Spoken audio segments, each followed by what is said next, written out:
Halo, selamat pagi teman-teman. Jadi hari ini kita akan datang lagi ke salah satu loji yang disebutkan di video Blank Story sebelumnya. Ini suasana di pagi hari dan berhubung ini kan loji ada di tengah apa ya tanaman tebu. Jadi waktu itu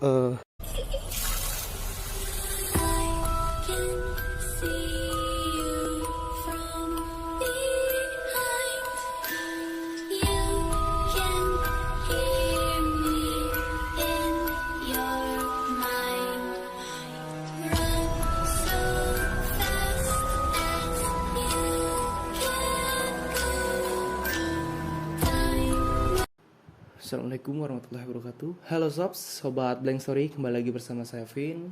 Oke, pada malam hari ini saya akan menceritakan kembali pengalaman saya yang ada kaitannya dengan episode di video sebelumnya, yaitu yang berjudul Loji atau Gua Belanda.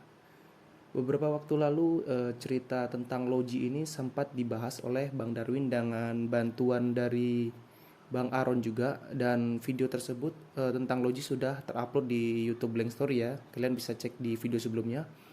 Oke, tidak usah berlama-lama teman-teman, siapkan pendengaran kalian dengan baik. Jangan lupa berdoa sebelum mendengarkan cerita ini. Bisa jadi penunggu Loji atau Gua Belanda akan datang menyaksikan bersama kalian.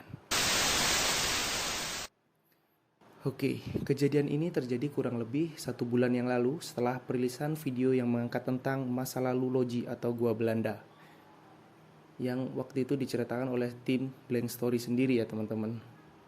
Kejadian awal sebelum ada episode tentang Loji atau Gua Belanda ini, saya Vin ditugaskan oleh tim Blank Story untuk melakukan penelusuran ke tempat tersebut. Jadi yang waktu itu ditugasin untuk mengambil beberapa shoot foto dan pengambilan beberapa gambar atau video, itu saya sendiri teman-teman. Halo, selamat pagi teman-teman. Jadi hari ini kita akan datang lagi ke salah satu loji yang disebutkan di video Blank Story sebelumnya. Ini suasana di pagi hari dan berhubung ini kan loji ada di tengah apa ya tanaman tebu. Jadi waktu itu udah panen setengah dan ini setengah. Sebenarnya ke sana ini masih ada lagi teman-teman untuk lojinya. Dan ini untuk ruangan loji yang udah dijelaskan di video sebelumnya. Dan ini, nah ini teman-teman, ini jalan masuk untuk ke bawah ya. Nah itu teman-teman, ini ada jalan masuk untuk ke bawah teman-teman. Itu ada lorong lagi. Ini bentengnya dari Gua Belanda ya teman-teman. Dan itu ada pintu masuk lagi teman-teman. Itu di dalam ada lagi, itu teman-teman ke bawah itu teman-teman. Ini ada tangga, ini sebenarnya masih luas ke sana teman-teman. Jadi hari ini kita akan mengambil beberapa gambar. Jadi masih ini sekitar pukul 7 pagi teman-teman. Jadi masih sepi sekali. Dan saya masih belum berani masuk ke sana teman-teman. Oke, lanjut, ini kita jalan lagi teman-teman. Jadi kita masuk. Dan itu lorongnya sampai sana teman-teman, jauh sekali ya. Ini setiap lorong samping kiri kanannya ada lubang-lubang seperti itu. Itu jadi untuk masuk ke bawah tanah ya teman-teman. Jadi di dalam tanah ini masih ada ruangan-ruangan lagi teman-teman. Itu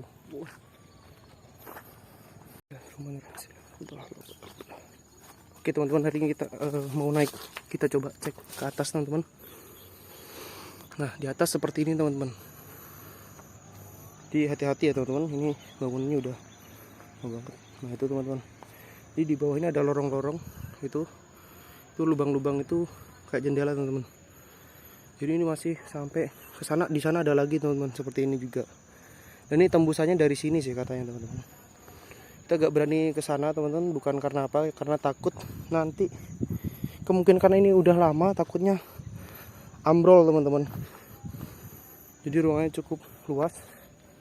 Ini tinggi sekali teman-teman tangganya. Tuh lorongnya sampai gelap teman-teman. Halo sobat Blank Story. Jadi itu dari kita nampak dari samping ya teman, itu sebesar itu goa lojinya. Dan itu, nah setiap ini ada kayak jendela teman, atau pintu-pintu masuk. Nah itu yang lorong-lorong itu ada pintu-pintu masuk teman-teman. Jadi saya melakukan penelusuran itu apa ya, tanpa ada tim lain. Jadi waktu itu emang saya tugaskan sendiri. Selama melakukan penelusuran tidak ada yang aneh dan saya mengambil beberapa gambar terus masuk-masuk ke beberapa celah-celah itu, tapi saya nggak sampai masuk ke gua. Selama melakukan penelusuran tersebut itu berjalan normal ya semestinya hingga sampai tahap video tentang Logi terupload di kanal YouTube Blank Story. Setelah selang waktu kurang lebih 1 bulan, jadi saya sendiri itu mengalami kejadian yang dirasa menurut saya pasti ada sangkut pautnya mengenai pembahasan tentang Logi tersebut. Tepat pada tanggal 23 Juli tahun 2023, yang kebetulan saat itu kurang lebih ya 1 bulan sejak perilisan video Logi yang ada di YouTube Blank Story.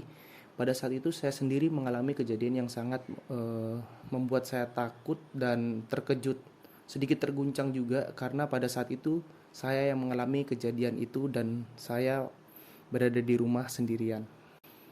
Pada tanggal 23 Juli 2023, saya menjalani hari-hari seperti biasanya dengan memberi makan hewan peliharaan ya waktu pagi itu dan berangkat kerja. Jadi waktu itu rutinitasnya di pagi hari yang ngasih makan hewan peliharaan dan sore pulang. Dan kebetulan di rumah itu hanya ada saya sendiri di rumah. Jadi apa ya, nggak ada dan waktu itu kebetulan juga itu orang tua pergi mengunjungi kakak saya atau abang saya yang ada di beda daerah ya dari saya. Oke, waktu itu setibanya di rumah, waktu saya pulang dari kerja di sore hari, saya tidak mengalami hal yang aneh selama di rumah. Jadi hingga memasuki malam hari, ya malam itu entah memang kejadian aneh atau memang terlalu capek dari pagi kerja hingga sore baru balik ya. Kurang lebih saya itu tiba-tiba mengalami ngantuk yang sangat berat di jam 19.00. Jadi jam 7 malam itu tiba-tiba badan kayak berat dan apa ya, kayak mau ngantuk aja itu bawaannya pengen tidur. Jadi bisa dibilang itu pas saya di kamar sekitar jam 7 setelah sholat isya itu saya bisa apa ya, dibilang tertidur lah, apa kayak kalau bahasa Jawanya itu kesirep ya. Dalam tidur itu entah dalam konteks yang bisa dibilang tidur atau ayam-ayam lah, apa tidur ayam ya bisa dibilang kayak gitu.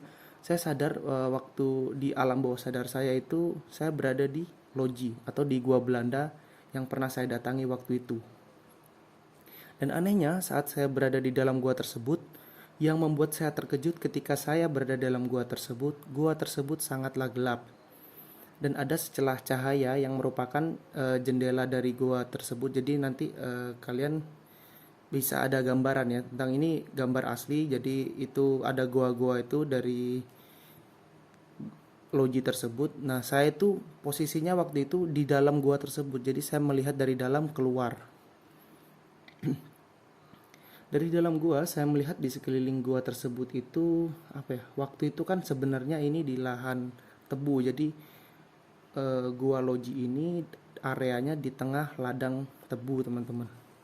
Nah, yang waktu lihat di penglihatan dalam alam bawah sadar saya itu di sekeliling gua tersebut bukan lahan tebu. Jadi apa ya, latar yang udah bersemen gitu, kayak pelataran yang sangat luas. Jadi di luar gua itu sangat ramai, teman-teman. Jadi bukan yang harusnya itu lahan tebu, biasanya kalau saya ke situ itu sepi banget. Meskipun kadang di pagi hari itu masih sepi itu karena memang kan di tengah lahan tebu. Jadi waktu itu saya melihat itu dari dalam dan melihat dari celah jendela itu, saya itu melihat latar yang sangat luas yang sudah di semen atau kayak pelataran gitu, dan di luar gua tersebut saya melihat berbagai macam orang-orang melakukan penampilan atau apa ya, kesenian adat Jawa, dan di situ ada reog juga dan ada jaranan, teman-teman. Jadi saya melihat dari dalam ada kesenian yang sangat ramai di luar itu, dari luar gua itu. Oke, di situ saya langsung apa ya, di hati itu, dan ini masih posisi di alam bawah sadar ya, saya itu langsung kayak di hati itu, loh kok ini aneh gitu kan. Dan situ saya terheran-heran juga, loh ini kan gua yang sebenarnya ini kan nggak ada lahan di sekitar sini, nggak ada apa ya, maksud saya nggak ada lahan itu tidak ada pelataran, harusnya ini kan pohon tebu semua gitu. Nah setelah itu saya mencoba apa ya, dari dalam itu kayak terguncang hati saya ingin keluar dari gua tersebut. Jadi saya apa ya, menggali tak itu di gua itu kan kayak bata tapi kayak tanah-tanah gitu. Jadi itu saya gali, saya mencoba keluar dari dalam gua tersebut dengan cara menggali tanah. Jadi saya gali itu tanahnya sampai saya keluar dan saya menjebol salah satu jendela dari loji tersebut.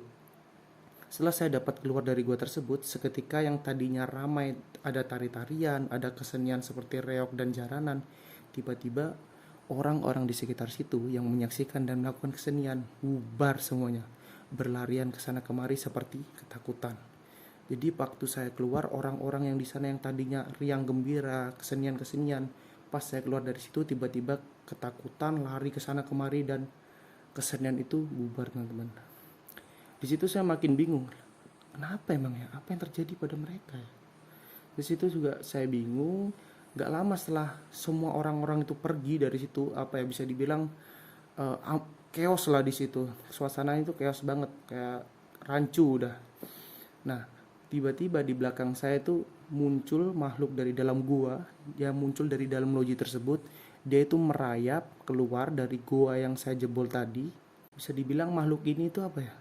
Aneh, ya, serem juga, dan sedikit apa ya, susah kalau dijelasin. Jadi wujudnya itu dia bisa dibilang kayak anak kecil lah, sekitar umur 8 sampai 10 tahun.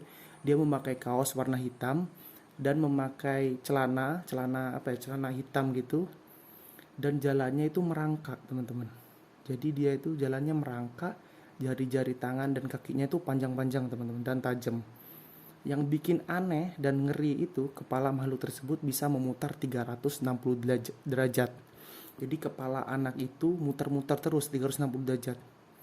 Dan matanya itu merah, menyala, teman-teman. Jadi bisa dibayangin anak kecil sekitar umur 8 sampai 10 tahun, jalannya merangkak, kukunya panjang, kepalanya muter 360 derajat sambil matanya merah. Nah, dia itu tiba-tiba lari dan langsung melompat dan apa ya, teman-teman. Jadi dia lari, lompat, dan saya terkejut, dia itu mencekik tubuh saya. Jadi saya itu dicekik lehernya, teman-teman, sama dia, sama makhluk tersebut. Dia langsung melompat dan mencekikku. Itu waktu itu apa ya, jadi kan namanya orang berdiri, tiba-tiba ada anggaplah kalian berdiri, tiba-tiba ada orang datang lompat terus mencekik, kan otomatis kalian jatuh ke belakang. Nah, setelah jatuh itu bisa dibilang panel itu kayak apa ya, mungkin kalau kalian sadar kayak pindah dimensi gitu. Jadi waktu yang awal kita di pelataran loji, pas dia datang mencekik itu, dia mencekik leherku, aku terjatuh dan seketika aku tersadar aku berada di kamarku sendiri. Jadi seketika aku sadar berada di kamar, aku seperti terbangun dan kaget. Dan mungkin menurut kalian aku sudah apa ya, sadar dari mimpi buruk. Ternyata itu apa, bisa dibilang entah itu raga sukma atau bagaimana, yaitu posisiku yang tidur tadi awal jam 7 itu. Nah, aku tersadar di situ. Ternyata aku sadar di situ ada makhluk yang tadi mencekiku, dia juga ada di dalam kamarku. Jadi belum sampai mengucap kata apa ya, langsung kayak kaget gitu. Tiba-tiba makhluk tersebut itu datang lagi, dia berada di sampingku, dia langsung mencekikku kembali dengan sekuat tenaga dia. Dia langsung apa ya, dia mencekikku, langsung membantingku ke tembok. Jadi aku yang posisi masih di kasur seperti orang tertidur terus kebangun, ternyata asli kayak ada gitu. Dia mencekikku dan menghantamku ke tembok. Jadi kejadian tersebut itu membuatku kesusahan ya. Jadi posisiku lagi dicekik dan badanku, kepalaku tuh dihantamin ke tembok. Dan di situ aku mencoba membaca ayat kursi, tapi itu tidak bisa. Makhluk tersebut itu apa ya, membungkam, mencekik erat leherku sampai tangannya itu kayak hampir menutup mulutku itu, biar aku nggak bisa baca doa. Aku nggak bisa baca doa, terus aku mikir di situ, ini gimana ini cara ngelepasin makhluk tersebut dari tubuhku ini kan. Dari situ aku terus berpikir sampai aku ada celah sedikit. Jadi pas dia mencekik, aku coba injek kakinya dia dan aku coba gigit jarinya dia, dan itu seketika itu dia kayak ada sedikit apa ya, aku sedikit ada kesempatan. Jadi dia ngelepas cekikannya, terus aku gantian mencekik dia dan aku menghantam dia itu, makhluk tersebut, ke tembok. Jadi aku banting makhluk itu dan aku cekik dia sampai ke tembok. Dan di situ terjadi pertengkaran yang cukup hebat di kasur itu. Jadi aku bertengkar dengan makhluk tersebut itu cukup sampai membuat yang selimut atau guling-guling itu udah kelempar-kelempar di kasur. Pas aku mencekik dia dan aku hantamin dia ke tembok, saat itu aku teringat dan aku langsung melafalkan azan di telinga makhluk tersebut. Jadi aku langsung baca Allahu Akbar, Allahu Akbar, Allahu Akbar, Allahu Akbar. Asyhadu an la ilaha illallah, asyhadu an la ilaha illallah, asyhadu anna Muhammadar Rasulullah, asyhadu anna Muhammadar Rasulullah. Terus aku baca azan itu sampai selesai. Pas di lafaz Allahu Akbar, Allahu Akbar, La ilaha illallah. Setelah aku sambil mencekik, sambil selesai membaca azan tersebut, makhluk yang aku cekik tadi itu, dia itu hancur seperti kertas. Jadi kayak kertas dibakar kan menjadi kayak debu, tiba-tiba menghilang. Nah itu hilangnya itu seperti itu teman-teman. Jadi makhluk itu hilang kayak yang kertas dibakar itu. Jadi pas waktu makhluk itu hancur, aku kayak menemukan secari kertas. Bisa dibilang kayak bukan kertas putih ya, kayak kertas coklat atau kertas zaman-zaman lama itu, kayak kertas yang dari daun itu. Nah, di situ tertulis dengan kalimat seperti model-model Latin gitu. Ternyata makhluk tersebut itu bukan penguasa gua Belanda tersebut, melainkan makhluk tersebut adalah panglima tempurnya. Jadi setelah itu aku membaca itu, aku seperti tersadar. Nah, aku pas sadar bener-bener bangun ya dari, bisa dibilang atau raga sukma atau tertidur hanya mimpi itu. Dan aku terbangun dan posisiku kalau bilang mimpi, aku gak mungkin. Pas aku tersadar, aku itu posisinya duduk di kamar dan menghadap tembok. Jadi aku sandaran ke tembok dan duduk. Nah, yang padahal pada jam 7 malam tadi aku bener-bener kayak tertidur itu, kayak bener-bener tidur, ada pakai selimut, ada guling juga gitu. Dan aku lihat pas aku bangun posisi selimut udah di bawah, guling udah di bawah gitu. Seperti kayak bener-bener kejadian itu.